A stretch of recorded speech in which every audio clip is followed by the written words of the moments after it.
Hello, everyone, and welcome back to another session of Conversations with Dr. LeLi. For those of you who don't know, I am a forensic victimologist, mitigation sentencing consultant, and human behavior analyst with years of experience supporting survivors of trauma. And on today's episode, we are going to be talking about why victims recant, the psychology behind silence, withdrawal, and refusal to testify.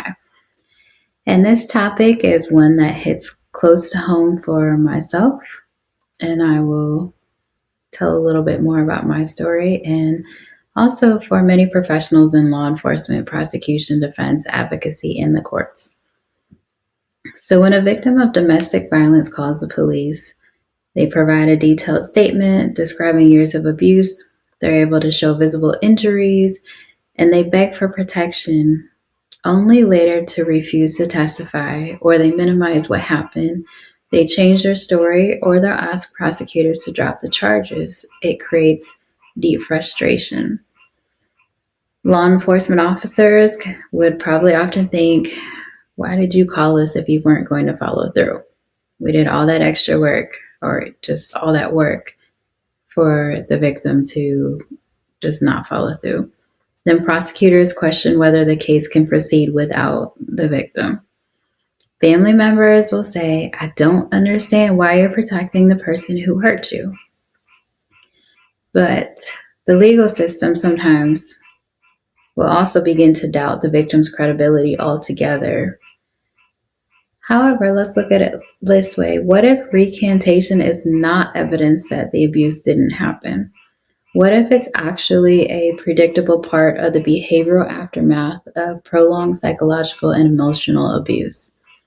So, in this episode, I'm going to explore the psychology behind why victims recant their statements, why they withdraw their cooperation or they minimize their experiences, and even why they may go back to an abusive partner or refuse to testify, particularly those who have endured coercive control and chronic psychological abuse. And then I want to move past the surface level frustration to understanding. Because when we can understand the victim's internal world, we see that their behavior, while it may not look logical from the outside, often it makes perfect sense within the environment that they have been surviving. So let's start with the question that we should be asking. And the question that we should be asking is, one of the biggest mistakes in domestic violence case is fixating on why won't the victim cooperate? That's not the question we need to focus on. A far more useful question is, what has happened to this person psychologically that makes cooperation feel more dangerous than staying silent? Domestic violence is rarely just isolated violent incidents. It often evolves into a sophisticated system of coercive control. And this can be through intimidation, threats, humiliation, manipulation, financial dependence, isolation, intermittent affection, and calculated punishment. So over time, the victim learns that there are severe consequences for resisting, if they speak out, if they leave, or even if they're telling the truth. So that learned helplessness does not vanish just because the police arrived or a subpoena was issued. As a matter of fact, it makes it more intense because law enforcement is involved or if you're subpoenaed to testify. So let's talk a little bit about the psychological abuse and how that changes people's behaviors. So physical violence leaves bruises, broken bones. There's plenty of evidence, plenty of forensic evidence, things that are tangible. And the system readily understands those things. But psychological abuse leaves behavioral injuries that are very difficult to see, but that doesn't mean that they're any less real than physical wounds. Some of the psychological things that happen is that victims will become hypervigilant. They monitor the abuser's mood like a barometer. They walk on eggshells. They carefully choose their words. They avoid triggers. and they organize their entire life around keeping the abuser calm. This is classical conditioning, where resistance equals punishment and compliance equals temporary safety. This conditioning persists, and it doesn't disappear during a police interview or after an arrest or even in the courtroom. The victim's nervous system has become wired for survival in the relationship's psychological environment. So let's talk about why the courtroom may feel just as dangerous than being in the abusive relationship. One of the scariest things, and I can speak to this from personal experience, is going to court and seeing your abuser in court. For a while, when I was going through the first case of mine, and we'd go to court every single month because he would figure out a way to get the case continued every time. I can remember 2 months back to back where I sat in court all day long waiting for him to go up and for the judge to ask him if he was wanting to get a court appointed attorney, even though when he was arrested and bonded out, he didn't qualify financially. He made too much money. And so he filled out the paperwork. The judge told him he didn't qualify. And he's like, here's your options. You can get a private lawyer. You can, pro se is what it's called, but represent himself. And the judge gave him the option of what he wanted to do and allowed him to continue. They set another court date about a month later. So in the weeks and the days leading up to it, I'm in hypervigilance panic mode because I have to go see this person in court again. So the next month rolls around. We're back in court, and I'm like, okay, finally the judge is going to make him either plead guilty or not guilty because he hadn't pled yet. So the next month came around and sitting in court most of the day. And it was like the judge had a memory lapse and completely forgot what happened the month before because he literally asked him the same questions. He's like, oh, I see that you are representing yourself. So he's like, would you want to see if you qualify for a court-appointed attorney? Of course.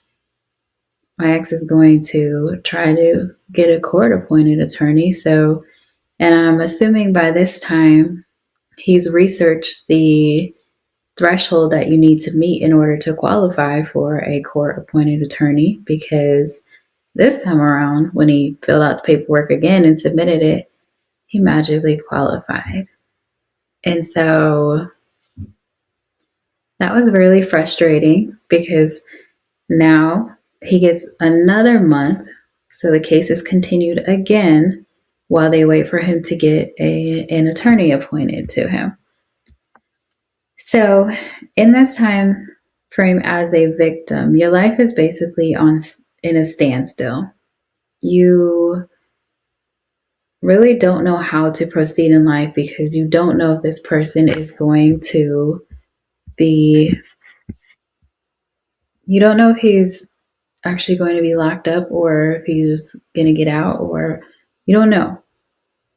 And so finally he gets the court appointed attorney, and I get called in for a deposition to take my statements, even though they already had my statements from my police interview, and they had the pictures, they had the forensic evidence. They really did not need me to be there. However, I felt it was more of a process for the defense to try to see if I was telling the truth or if I would change my story or something. And so After the deposition, which was just as not, it wasn't terrifying, but it was definitely nerve wracking because you don't know what they're going to ask you. And obviously, they are in favor of their client. So you are the bad guy, not them. So, did my deposition. We went to court again. Or no, we didn't get to court yet. After the deposition, they were going to schedule pre-trial, I think. But we never made it to trial. And I'll explain why later. But let's continue talking about why the courtroom may feel more dangerous than being in the abusive relationship. So, testifying requires that the victim sits in open court and they have to recount the intimate trauma they face. They have to face cross examination, which basically is them, their story, and their life being shredded by an attorney who just simply wants to win the case. And then they have your memory and your choices questioned, and you have to explain why you stayed or returned, all while the abuser is just feet away staring at you. And if you've been in a coercive control relationship, just simply the presence of them being in the same room is intimidating. And so if you're on this stand and your behavior, your decisions, your memory, all of those things are being questioned and torn apart, and you are struggling to just keep everything together, it's terrifying. Because every little decision that you made before, during, and after the abuse is laid out open and questioned and analyzed as to why did you do this? Why didn't you do this? Why? Right? And you might not actually have an answer to give or one that would make sense to people outside of a coercive control relationship. So, to the justice system, this is just part of how they get justice. But to a psychologically conditioned victim, it can feel like a profound act of defiance against someone that they've been trained to fear. And that fear will often override external logic. So let's talk about the coercive control and the conditioning of silence. Coercive control is the central theme here. Abusers gradually dominate the victim's behavior, their relationships, their finances, movements, and their decisions. So victims will often internalize messages and maybe say to themselves, no one is going to believe me. I'll destroy the family. I might lose the children. It'll ruin my reputation. And the abuser on the other side will be like, if I go to jail, it's your fault. If you testify, you'll regret it. So after months or even years, these messages become self-enforcing. The abuser eventually doesn't even need to be physically present because the victim anticipates reactions. They hear the threats internally and they do acts to avoid predicated punishment. So this is why the control often continues even after an arrest. And another thing I want to point out is, at least in the state of Florida, the bond is super low. I think I talked about this in another video. Like the bond is maybe $5,000 or less. And so when they pay the bond, they only pay $500. And typically they don't get held. So they might be in and out in a few hours a day, a couple days, maybe at the most. So within that time, you already know the abuser is plotting in a sense because in their mind, you did this to them and you got them locked up, not their behavior and their actions that led to them getting locked up, but they will blame the victim because in their mind they should have stayed silent. So let's talk about why victims may recant. Recantation is rarely simple because there's multiple overlapping pressures and those often collide. So there's a fear of retaliation or escalated violence because it is almost a guarantee that the abuser will get out within let's just say less than 5 days. That's assuming they already have the money or they have assets to put up for a bond. But like I said, it's low in Florida, and also the charges, like the sentence for the charge, like for domestic violence by strangulation in Florida, 2 to 5 years max. That is not a significant amount of time because they'll get out probably in about half that time. Even if it was 5 years, they'd probably get out in 2.5 or less. So it's not a lot of time, considering that it is, in my opinion, an act that was attempting to take somebody's life. So I really feel like it should be considered attempted murder and not just domestic violence. Just my opinion. But victims are often fearful of financial ruin, homelessness, or losing their housing stability. They have genuine concern for children, such as custody fears, exposure to conflict, or getting child protective services involved. They also have pressure from the abuser's family, mutual friends, or even the victim's own family. And this is something I can definitely speak on, and I've talked about it before. The pressure from his family was overwhelming. It was so much when I'm already trying to deal with, figure out what life looks like, and just, it's a lot. It's a lot going on. And then to have his family constantly being like, are you going to drop the charges? Are you going to drop the charges? Or, yeah. And the pressure and the constant nagging of the family wanting you to drop the charges it can be overwhelming considering you've already just been through an overwhelming situation.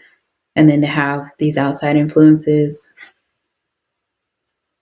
And that's also one of the most frustrating things is the family typically knows how this person is. They know how they are. But yet they continue to, what's the word I'm looking for? Make excuses or minimize what they've done and almost make it seem like it was your fault as the victim, even though they know how this person is and has been. That's all I'll say about that. Victims often will question or stay because what they think they feel is love, so lingering love. They hope for a change, or there's religious or cultural beliefs in reconciliation, which I discussed in one of my other videos. Then there's the guilt over them possibly going to jail. So the possible incarceration of the abuser. And this is especially significant if the abuser has a military career, a good job, or is the family's primary earner. There's also those who fear immigration consequences, and then just the exhaustion itself from the legal process with the repeated interviews, the hearings, the uncertainty, the constantly being questioned about why you did this, why you did that. And there's a strong desire to end the immediate crisis. Not necessarily the relationship, but the constant calls, the questions, the family drama, the threats, the instability. You just want it to go away so you can find some type of peace. So, in many cases, withdrawing your cooperation feels like the fastest path back to fragile stability. Outsiders may look at this as being dishonest, but a forensic victimologist will see this as a survival strategy that's shaped by prolonged threat. So let's talk about trauma bonding and intermittent reinforcement. So, as I've discussed before in other videos, abusive relationships aren't abusive 24/7, 365.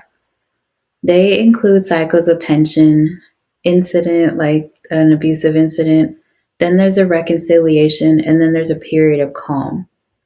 So during those calm periods, abusers offer apologies, they'll buy gifts, they'll be affectionate, they promise to change, they'll start going to church again, or just try to bond with the family.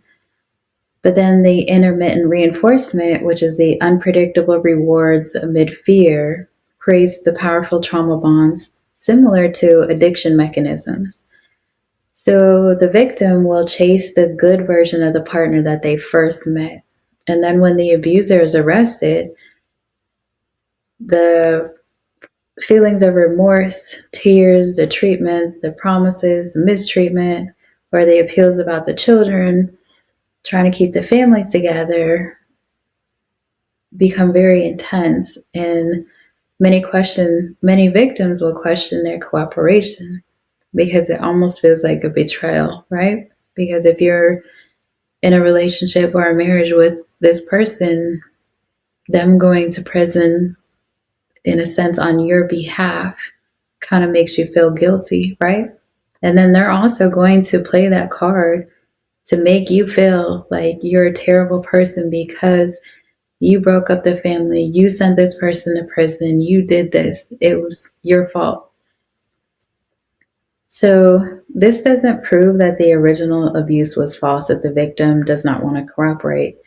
It just really reveals the depth of the psychological attachment that is forged in unpredictability, because you literally don't know when you're going to get the good guy or the good girl.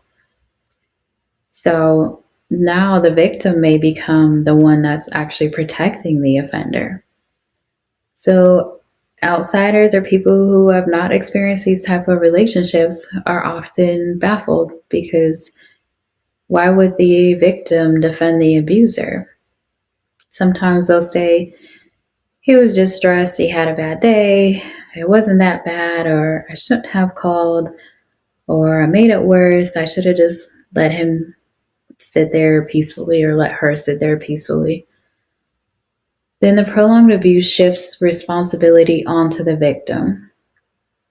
The victim now manages the abuser's emotion.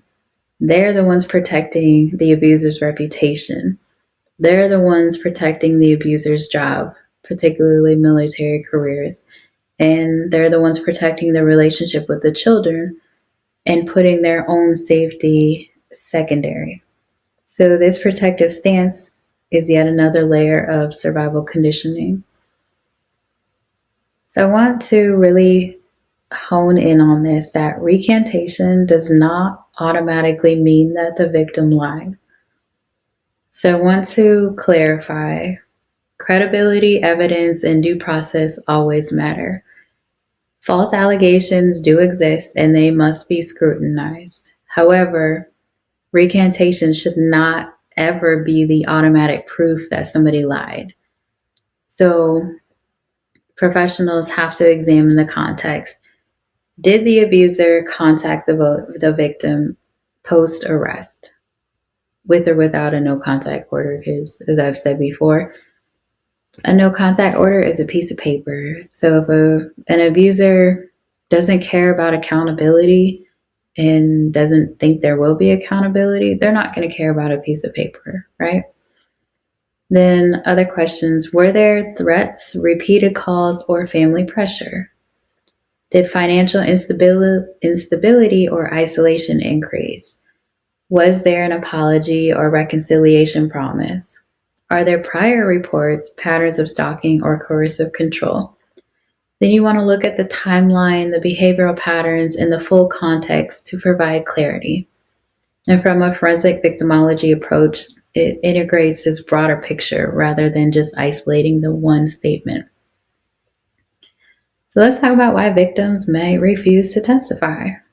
So, refusal can be an assertion of control in life where everyone else, the abuser, the police, family, prosecutors, they all dictate the decisions.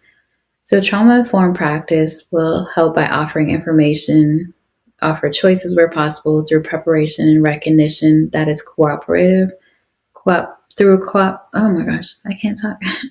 And recognition that cooperation isn't a simple credibility test, but having the ability to take some kind of control in the situation is like a breath of fresh air. So even if that control means that you don't testify,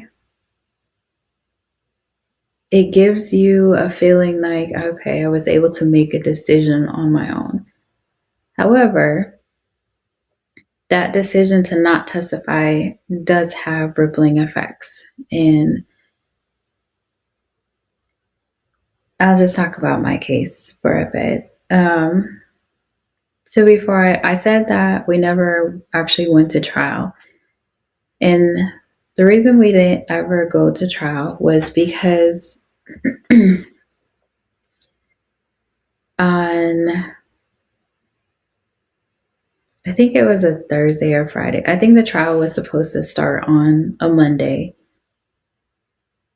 And if I'm remembering correctly, I had got a subpoena on a Wednesday or Thursday, and I'm not gonna lie, I was terrified.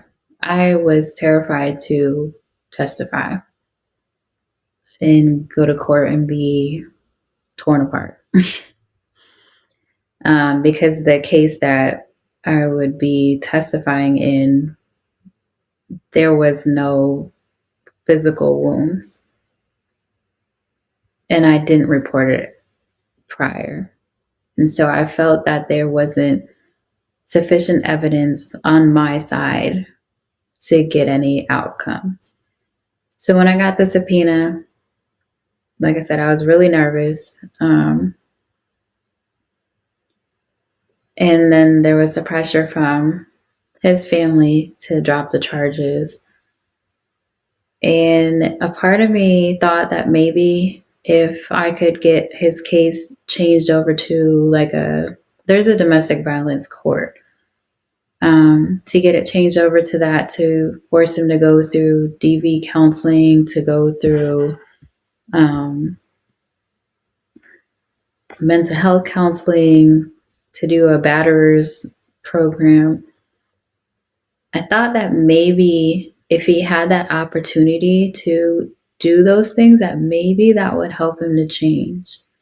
So there was that part of me that was hopeful that maybe deep down inside he had some good left in him.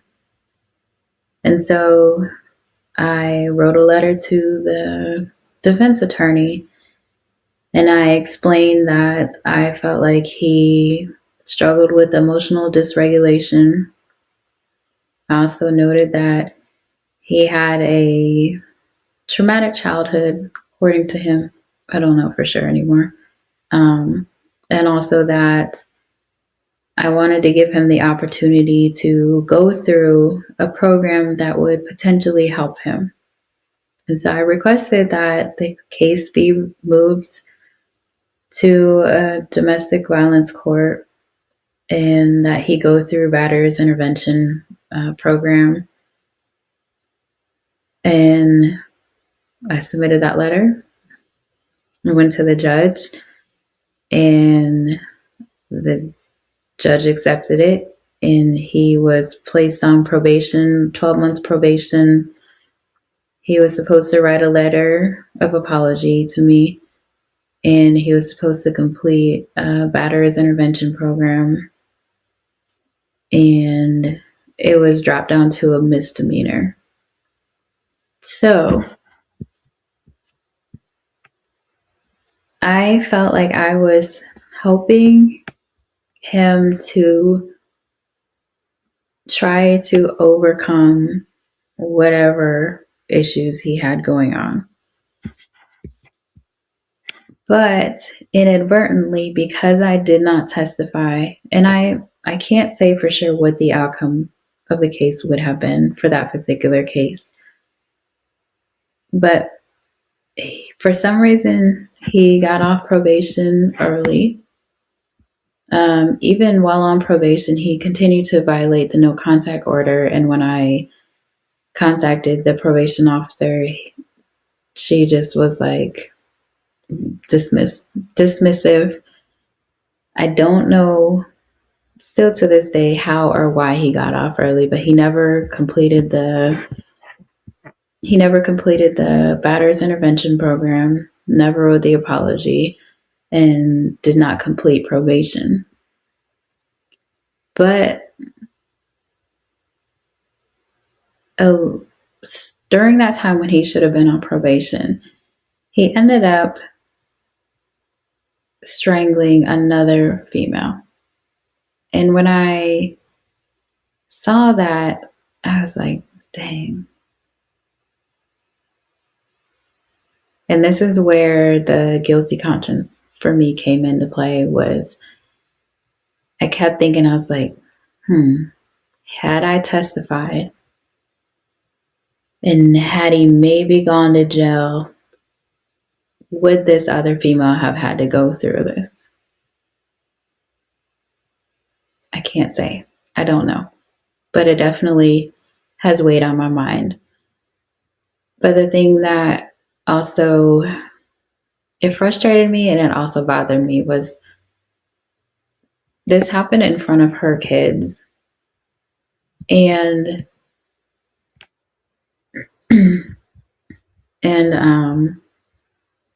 she refused to participate with the prosecution.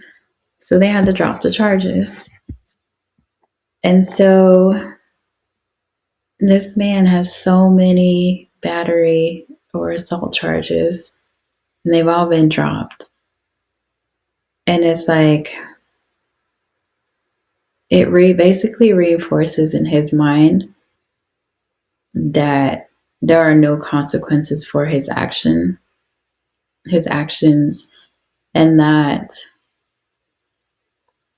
based on some of the narcissistic or sociopathic traits that I believe he has,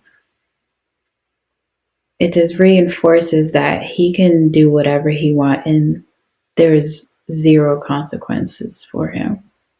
And that also adds into his feelings of grandiose. Like yeah. So there is another case. I believe I do have another opportunity to testify in the future, because the second case was where I had significant physical injuries, and there's lots of forensic evidence for that one. So whenever that case does go to trial, I am not going to back down off of this one. Because from what it seems like with dealing with the court system, is that it's going to take somebody dying before anything actually happens to him without testimony, is what it seems like to me.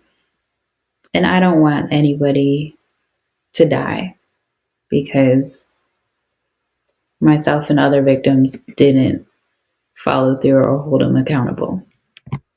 That's just my personal thought process in it.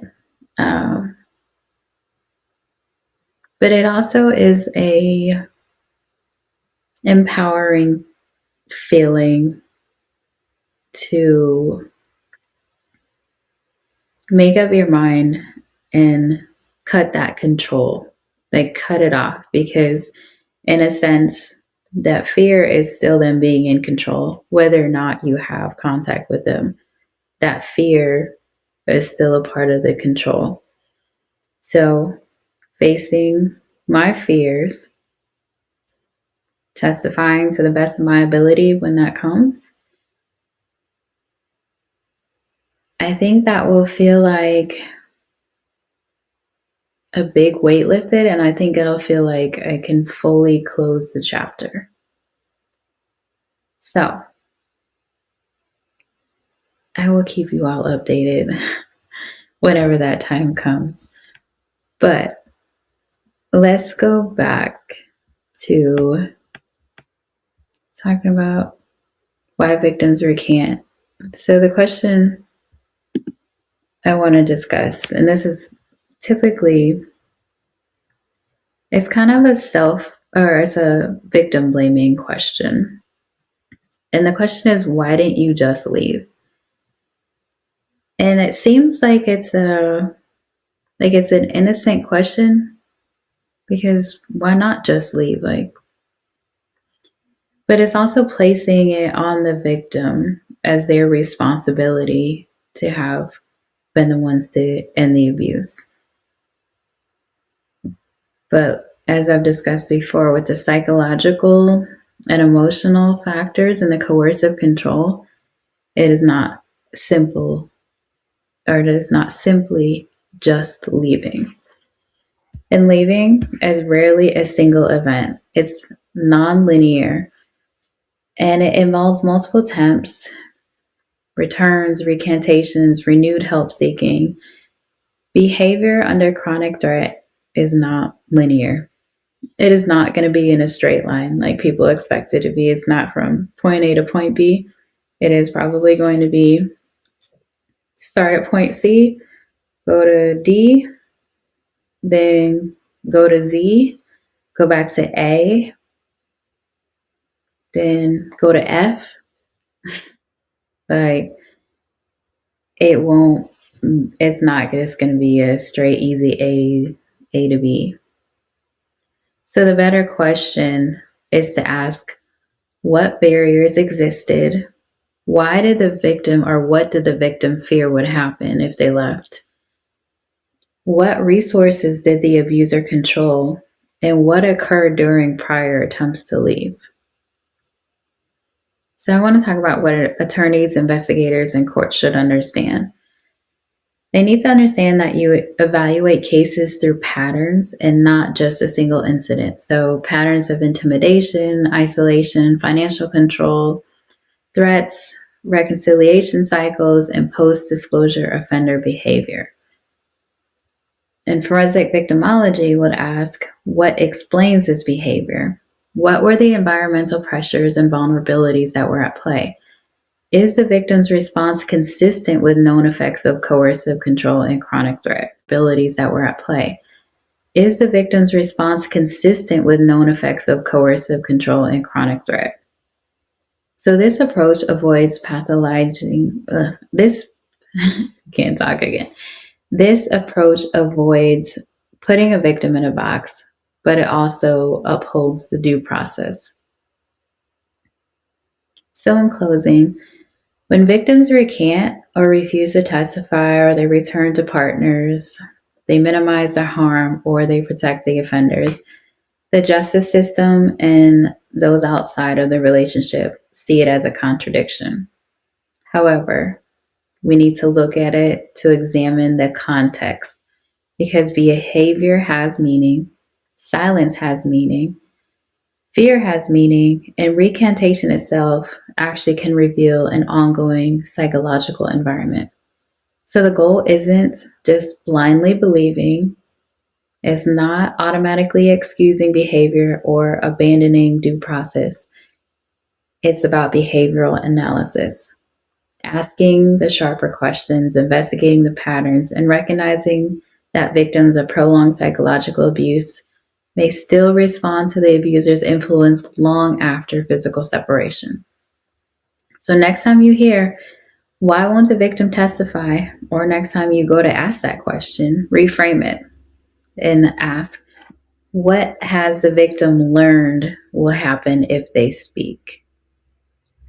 So, understanding that answer can transform how we handle these types of cases, how the court systems can support survivors more effectively, and how justice can be pursued with greater insight. So, I appreciate you listening. If you are a survivor, a professional, or an advocate, I encourage you to share this episode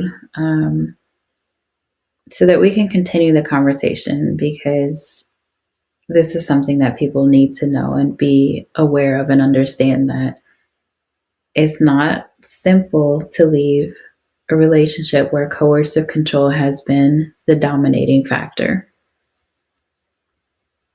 So, I think the next episode I'm planning to do, I haven't decided, but I think I'm going to discuss narcissistic and sociopathic traits in military. And that should be an interesting episode, because we probably experience, for those of us who are in the military or have some kind of relationship to the military, have probably experienced people in positions of leadership that may display some of these traits. So I think next video I will be discussing those so people can understand what to look for and how to navigate those types of environments, and how leadership can try to mitigate those types of environments. So once again, thank you for listening. This went longer than I planned on, but I hope that you learned something. So have a great evening.